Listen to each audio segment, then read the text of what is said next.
Minister, I raised this back in November with you, and it is now the end of February, and it is the time when farmers need to spread their fertiliser. Just take one product alone. Urea was 330 a tonne this time last year. Now it is 930 a tonne. That's the gospel truth, Minister. And if farmers can't, work without getting some bit of a profit, and at this rate of going, they won't survive, but they'll have to pass on their costs to the consumer, and they're wondering about inflation. And what's caused it? This is one of the things. So, Minister, I'm asking you to do two things. I'm asking you to forego the levy that he is charging and the tariff that he is imposing on outside countries outside of the EU that's being charged of them to the amount of €50 a tonne. There's one other issue. I'm asking you to subsidise the fertiliser at this point in time. I seriously am, because it will mean a difference to the housewives, it will mean a difference to the farmers, it will mean a difference to everyone if you do that. Thank you, Deputy Minister Hackett. Thank you for being here. Thank you, Ceann Comhairle, and I'm here on behalf of Minister McConalogue, who's away at the moment. And I would like to thank the deputies for raising this important matter. The very significant rise in fertiliser prices in the last year, and particularly in recent months, is particularly concerning, and my department is closely monitoring the situation. While there are a number of factors at play in the market, there is no sign of fertiliser prices easing in the short to medium term.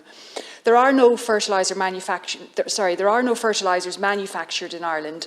Rather, fertiliser companies blend a number of imported fertiliser products into different compositions suitable for agricultural use in Ireland.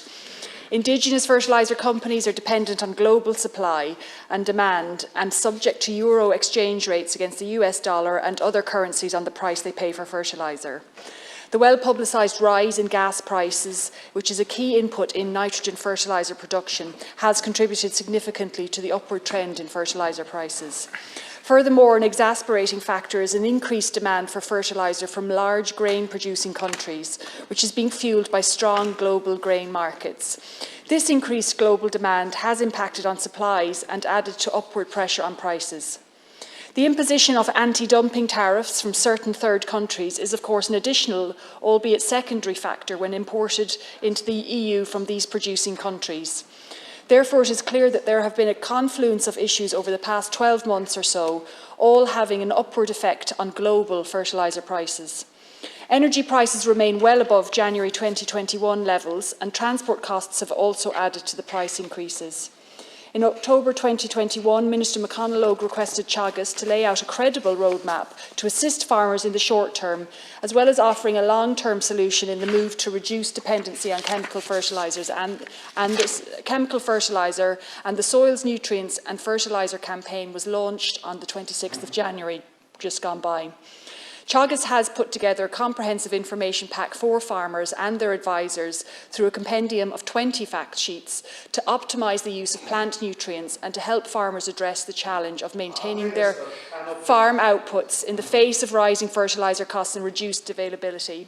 Teagasc are working with farmers through the Soils, Nutrients and Fertiliser campaign to help them adapt to the current fertiliser market and to support them to make informed decisions on what's best for their farms. This is a strategy that can ease the price pressure on farmers, and it is a strategy that will be good for the environment and good for farmers' pockets. At the November Agriculture and Fisheries Council, Minister McConalogue raised the increased challenge faced by farmers due to the rising costs of inputs. The EU Commission was called upon to consider all options to ease the pressure on farmers at this time, including the question of whether the imposition of anti-dumping duties on fertiliser imports continues to be appropriate, and for this matter to be examined as a priority. Following the November meeting, Minister McConalogue wrote to the EU Commissioner Wojciechowski requesting that the Commission's assessment of the ongoing appropriateness of anti-dumping duties on fertiliser is completed as a matter of priority. The EU Commission responded on 26th of January to say that they are still collecting information to establish the relevant facts. In addition, a new €1 million initiative by my department will support the planting of multi-species swards in order to reduce dependency on fertiliser.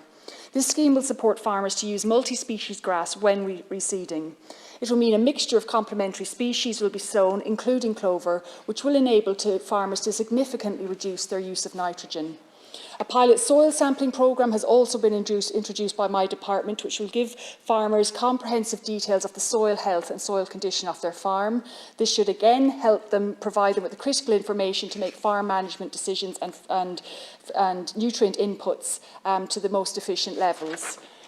With fertiliser prices constituting such a high portion of a farmer's expenditure, we are aware that the impact of continued high fertiliser prices will have a negative effect on farmers' businesses. Ireland, unfortunately, will remain a fertiliser price taker in this regard. Please, again, I would like to reiterate that the cost of fertilisers has nothing to do with green policies. It is a global price increase because of gas prices. Globally, gas prices have increased, and if you've been following any of the current affairs at the moment, you'll be aware of that. Fertiliser is essentially made from gas. So if gas price goes up, fertiliser price goes up. I can't really be much clearer than that. We have engaged, as I said, with the EU Commissioner on Agriculture, and we have requested that they assess one of the aspects in terms of the appropriateness of the anti-dumping duties. Now, we are making inroads into that. We are hoping that the EU Commission will respond with some positive news on that. And certainly my colleague Minister McConalogue has been seeking that as a priority. The measures I did outline are practical measures. We are ultimately on a roadmap here to actually. No, not at all. To actually allow, no, you're wrong. It's to enable farmers to become sustainable, so their farms are sustainable for future generations. The current model doesn't work. Now, we cannot leave farmers at a loose end with no fertiliser. We need to support farmers to adapt to farming practices that require. And you should know, Deputy. I understand you're an organic farmer. You should know. You should be able to. You should be sharing your knowledge. You should be sharing your knowledge as an organic farmer to your colleagues. You should share that knowledge with your colleagues. And my department is working hard. We have commitments within our climate action plan to reduce the amount of fertiliser we do. My department is working really hard to put in place measures that will support farmers. If you actually bothered to listen to my response at the start, you would have heard a number of measures outlined. I'll gladly share with you my response, and you can follow up on some of those comments there. Thank you.